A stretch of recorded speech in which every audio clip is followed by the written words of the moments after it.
नमस्कार, स्वागत है आप सभी का हमारे इस चैनल पर। आज के इस वीडियो में हम लोग पढ़ेंगे भौगोलिक विचारधारा में पुनर्जागरण काल की प्रमुख खोजें और यात्राएं। तो बीए तृतीय वर्ष भूगोल का ये प्रथम प्रश्न पत्र होता है, भौगोलिक विचारधारा। तो इस टाइम मैं आपको भौगोलिक विचारधारा पढ़ा रहा हूँ। इसमें बहुत सारे क्वेश्चन मैंने करा दिए हैं।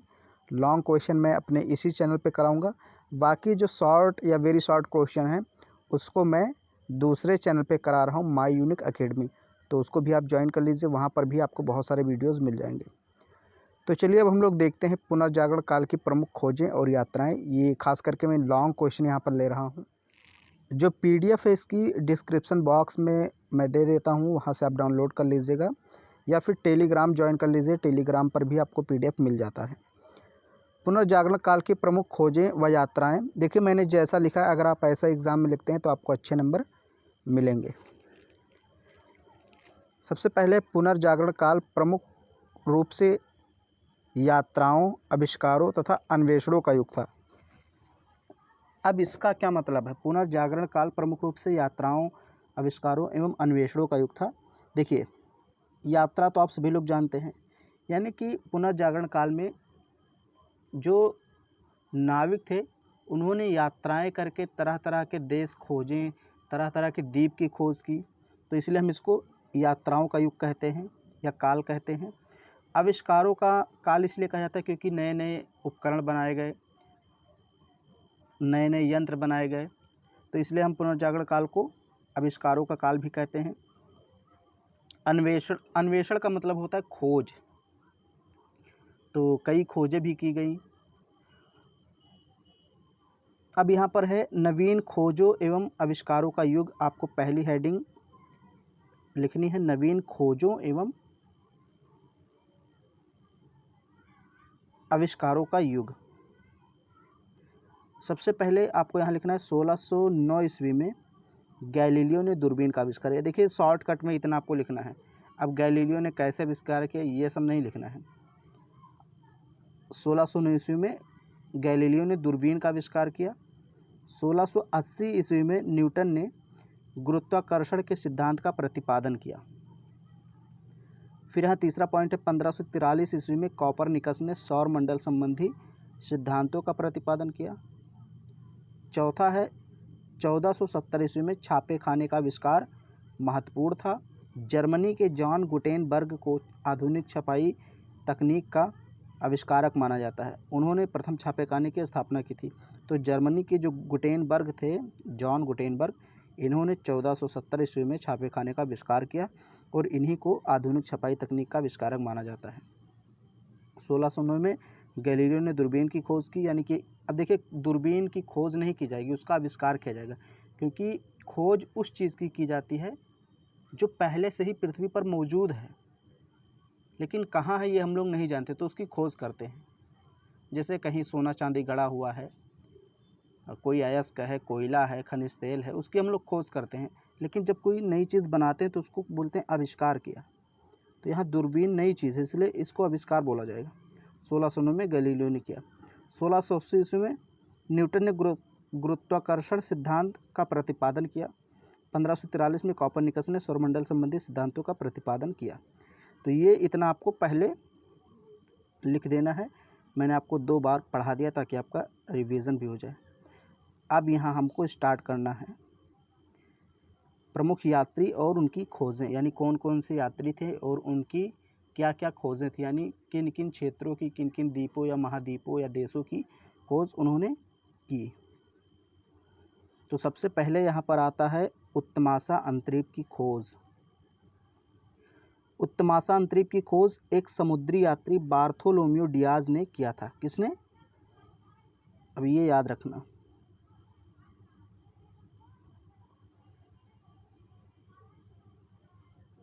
बार्थोलोम्यू डियाज, इसी ने उत्तमाशा अंतरीप की खोज की थी। 1486-87 ईस्वी में की थी। 1486-87 ईस्वी में बार्थोलोम्यू डियाज अनेक कठिनाइयां सहन करने के बाद अफ्रीका के दक्षिणी तट पर पहुंचा, जिसे उसने तूफानों का अंतरीप नाम दिया। बाद में पुर्तगाल के शासक ने इसे उत्तमाशा अंतरीप नाम दिया। तो देखिए अफ्रीका मान लीजिए ये है। देखिए मुझे अब यहाँ मैप यहाँ पर बना नहीं पाऊँगा। ओके, चलिए रहने देते हैं इसको, आप समझ लीजिए। यहाँ पर मैप बनाने की कोई ज़रूरत नहीं है, क्योंकि यहाँ पर मैं आपको क्वेश्चन पढ़ा रहा हूँ और मैप बनाऊँगा बनेगा भी नहीं सही से। फिर यहाँ है प्रमुख अमेरिका व पश्चिमी द्वीप समूह की खोज। यहाँ प्रमुख नहीं होना चाहिए, ये थोड़ा सा टाइपिंग मिस्टेक है। अमेरिका व पश्चिमी द्वीप समूह की खोज। स्पेनिश राजा फर्डिनेंड की सहायता पाकर साहसी नाविक क्रिस्टोफर कोलंबस ने 1492 ईस्वी में 3 समुद्री जहाज़ों को लेकर भारत की खोज के लिए निकला। तो ये जो स्पेन का राजा फर्डिनेंड था, इसने आर्थिक सहायता दी थी क्रिस्टोफर कोलंबस को। तो आर्थिक सहायता पाकर के 1492 ईस्वी में 3 जहाज़ों के साथ ये जो क्रिस्टोफर कोलंबस है, ये भारत के लिए समुद्री मार्ग की खोज करने के लिए निकला था। लेकिन जब इसकी 33 दिन की यात्रा पूरी हो गई तो ये अपने उचित मार्ग से भटक गया और वह एक नई भूमि पर पहुंच गया। पहले वह समझा कि वह भारत में ही है, परंतु बाद में उसको पता चला कि ये तो नई दुनिया है, उसको चौथी दुनिया कहा गया। बाद में इटली का एक नाविक अमेरिगो भी यहीं पर पहुंचा, उसी के नाम पर इसका नाम अमेरिका पड़ा। ओके, तो ये जो कोलंबस था ये वास्तव में भारत के समुद्री मार्ग की खोज के लिए निकला था, लेकिन एक प्रकार से आप कह सकते हैं गलती से इसने अमेरिका महाद्वीप और पश्चिमी द्वीप समूहों की खोज कर दी। फिर यहाँ देखिए भारत के समुद्री मार्गों की खोज। देखिए 1-2 जगह टाइपिंग मिस्टेक हो जाती है, क्योंकि मैं ही खुद टाइप करता हूँ। तो यूरोप और भारत के मध्य समुद्री मार्ग की खोज पुर्तगाली नाविक वास्को डिगामा ने की थी।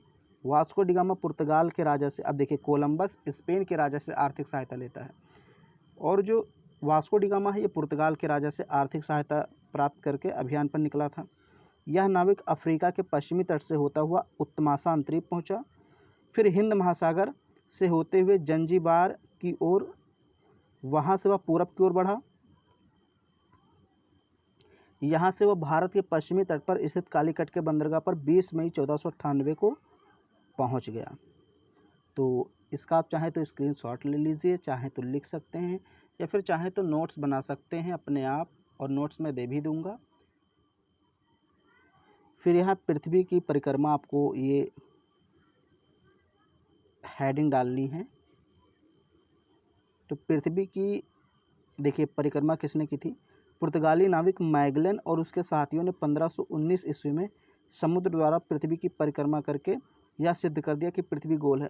देखिए ये तो पहले से ही पता था, मतलब सिद्ध हो गया था कि पृथ्वी गोल है, ये पता था, लेकिन दुनिया उसमें विश्वास नहीं कर रही थी। जब मैगलन ने अपने देश के शासक से कहा कि हमें दुनिया घूमना है, कुछ नई खोजें करनी है, तो इनके शासक ने इनको मना कर दिया कि आपको हम ऑर्डर नहीं दे सकते, क्योंकि वो लोग पढ़े लिखे थे नहीं, जबकि मैगलन ने पढ़ लिख रखा था कि दुनिया गोल है, इसलिए अगर हम एक छोर से चलेंगे तो दूसरे छोर से होते हुए फिर उसी छोर पर आ जाएंगे।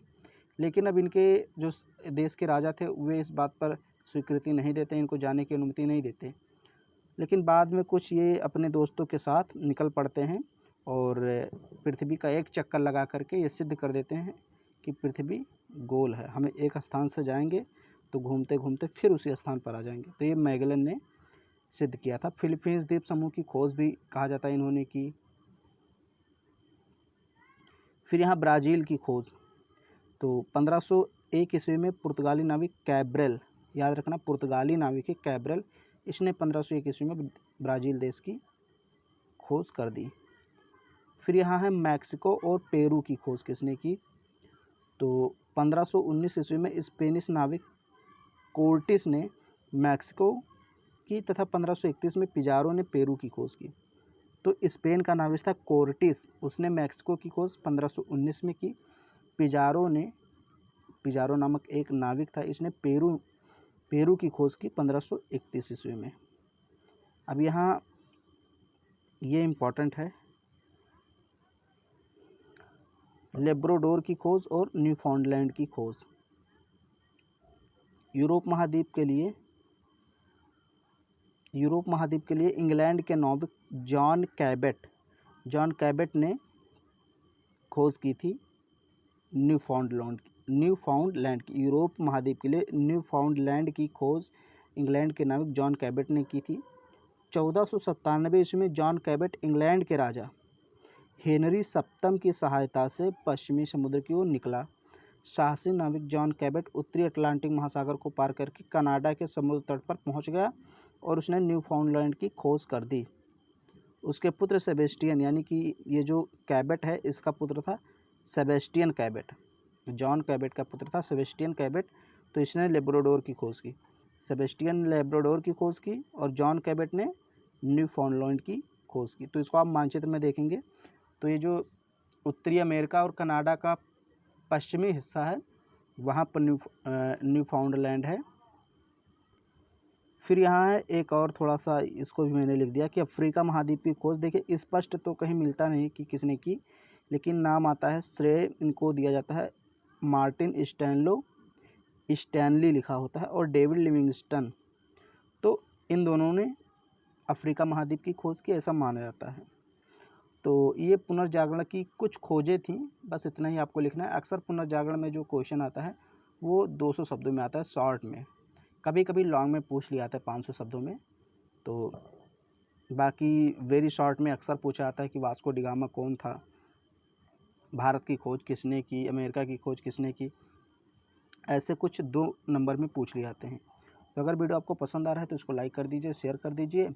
चैनल पे पहली बार आए हैं तो चैनल को सब्सक्राइब कर लीजिए।